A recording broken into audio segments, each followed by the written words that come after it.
ഇനി നമ്മളെ നാട്ടിലൊക്കെ ജ്യൂസ് അടിക്കുന്ന ജ്യൂസ് മേക്കർമാരില്ലേ, ഓലും പണി പോണെടുത്ത് ഉള്ളത് ജപ്പാനുകൾ ഇതായാലും വിഷയം കണ്ടുപിടിച്ചാണ്. അതൊന്ന് വെച്ച് കാണിച്ചു കൊടുത്താണ്.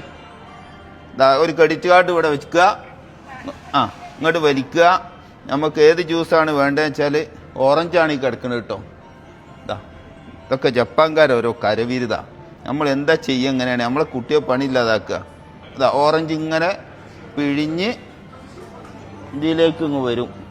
വന്നുകൊണ്ടിരിക്കണം. കേട്ടോ ഞങ്ങൾ ജ്യൂസ് അടിക്കാനും ജ്യൂസിൻ്റെ എല്ലാ പരിപാടിക്കും ഒരാളും വേണ്ട. ഈ ഒരു മെഷീൻ അവിടെ വെക്കുക. എല്ലാ സംവിധാനവും ഇതയിച്ച ജപ്പാൻകാരുണ്ടാക്കിന്.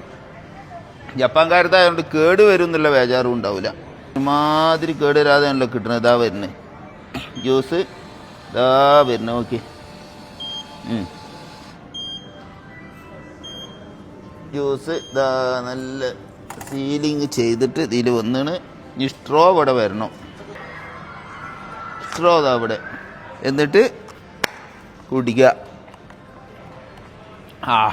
ഒരു ഐസും ഇല്ല, ഫ്രഷ് ജ്യൂസ് കേട്ടോ.